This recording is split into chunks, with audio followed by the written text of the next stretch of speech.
Today is a great day because I am standing right next to a 1964 Volkswagen Karmann Ghia convertible. Today I'm going to walk around here, give you guys a little design tour, a little analysis. But before we do that, let's look at a little bit of history. So back in the day, Volkswagen was looking for a bit of a flagship car to go along with the economy cars. So it contacted some interesting folks to go about making that happen. This car was actually designed by Ghia, which is an Italian design company, and then put together by Karmann, which is a German coach building company that Volkswagen and others have used over the years. So the actual design is Ghia, and if you know much of this car's history, then you may already know about the relationship between this and the Chrysler d'Elegance concept. So that vehicle is also designed by Ghia, and they bear a striking resemblance. So especially this little kick up from the door into the fender here. It's a very distinctive part of this entire design. But one of the coolest parts about this car is that all of them were hand-built, all hand-welded, all of them put together in Germany in Karmann's plant. So a lot of people will say that not a single one of them is the same.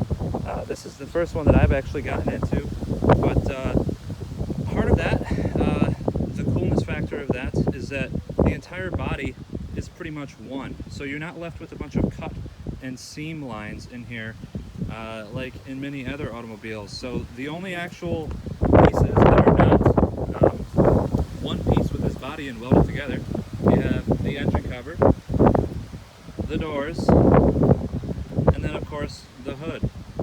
This is a storage compartment up here though. But for the most part, this car is all one piece. You can see how the fender goes into the actual front of the hood here. It goes all the way up into the cowl. It's a very, very interesting design, and this one specifically is the convertible. Of course, the top is down. It's a sunny day. But many consider this to be one of the best looking Volkswagens ever made. I'm not far off from that opinion. It's a pretty special looking design. So you can obviously tell, no big grille up front. The engine is in back. It's air cooled. This is of course based off the Beetle of the time, so the chassis is actually a little bit wider than a Beetle, but uses similar running gear, same engine, working with about 40 horsepower. So let's check out some details here. So here's Karmann Ghia, your little badge here. I'm sure you've probably seen that on any Karmann Ghia you pass by. Love these little tiny little exhaust tips back here. Perfect from the era. A lot of bright work on the back. Tons and tons of chrome back here. Really sets off the red paint nicely. You have this little hood over the license plate for a light. The actual taillights, very petite, very small. The wheels, also chrome. Really great looking wheels on this. Love the chrome down the side as well. Very fancy for a Volkswagen. And then once again, you come up front here, tons of chrome. The actual design of the front almost reminds me of a boat to a certain degree. The way that it's sort of breaking the prow of the waves and whatnot. But you have this very nice, I mean, this is a really great looking bumper right here.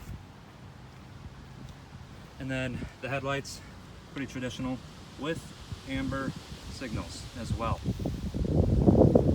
And then let's look again at the Volkswagen logo. You can see this is actually almost two pieces right here. So you had the actual logo and then this little silver and glass-ish piece right there as well. So now that we've seen the outside, let's take a look inside the Karmann Ghia. Got a little button on the door here. Press that, and you go. So let's look at some of the controls here. Manual windows, of course.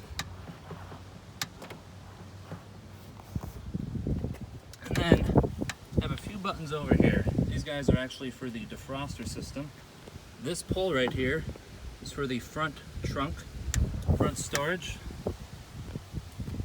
And then, once you get further in here, you got the windshield wipers, windshield wiper fluid, and the lights. Your gauges, pretty simple gauges, nothing too fancy. No tachometer, but you do have a speedo, a fuel gauge, and a clock over here. Very nice. And then the radio as well, chilling right there. Let's look at the passenger side now. So on the passenger side, you have a little ashtray, of course. It is 1964 after all. You do have a glove box. You need a key to get into it, but there's a little bit of storage in there. You can see the pedals offset way to the right here. You actually have to move way over there.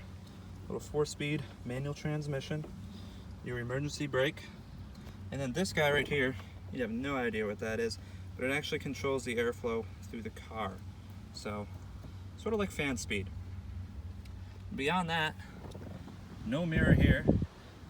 You do have a mirror on the driver's side. Very convenient. I love this red paint on the dash. Really looks nice, especially with this nice white painted steering wheel. Really nice little logo on that there. I'm not really sure what that means. Maybe you guys in the comments can tell me. In case you did want to get to the back, this seat just pulls on forward. No straps, no nothing. And then looks like a shelf you have right here. But if you were to actually put this top up,